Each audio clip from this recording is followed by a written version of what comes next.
আজকে আমাদের রান্নাঘরটা তোমাদেরকে দেখাই।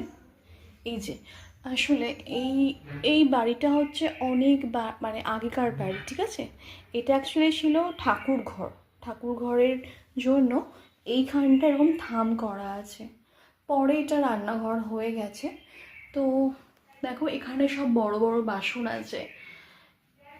আচ্ছা, আমি রান্না করি এখানটায়, যে রান্না করি এই যে দেওয়ালে এরকম টাইলস লাগানো হয়ে আছে, এটা অনেকদিনই হয়েছে। এখানটা রান্না করি, এই চটের ওপর পা দিয়ে রান্নাটা করি। আর এখানে একটা তাক আছে, এখানেও একটা তাক আছে। তো আর এখানে একটা মিট সেপ আছে, এই যে দেখো মিট সেপটা একটু পরিষ্কার ঝরিষ্কার করবো। চলো রান্নাঘরটা ক্লিন করা যাক। আর এই ঝুল টুল সব হয়েছে, এগুলো সব একটু ক্লিন করতে হবে। এই যে ঝুল টুল হয়েছে, রান্নাঘরটা ক্লিন করবো বলে এসেছি। দুপুরবেলাটা আমি ঘুমোবো না, তো এগুলি করবো, একটু রান্নাঘরটা পরিষ্কার ঝরিষ্কার করবো।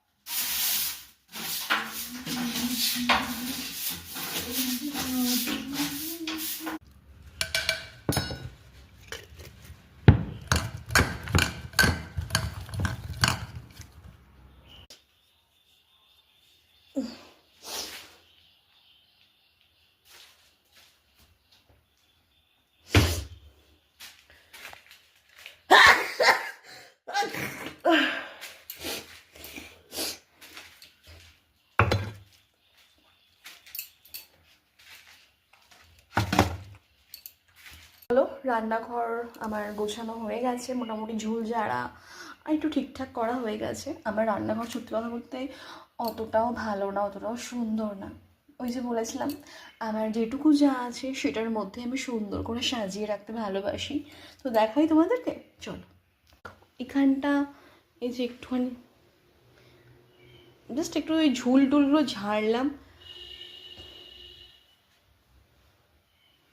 এখানে একটা কভার পেতে দিয়েছি, এই আর কি।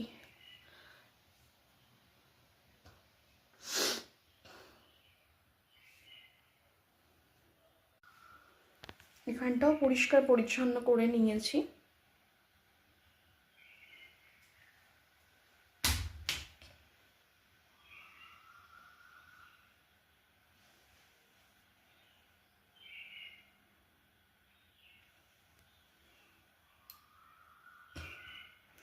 আরও কিছু রান্নাঘরে আমি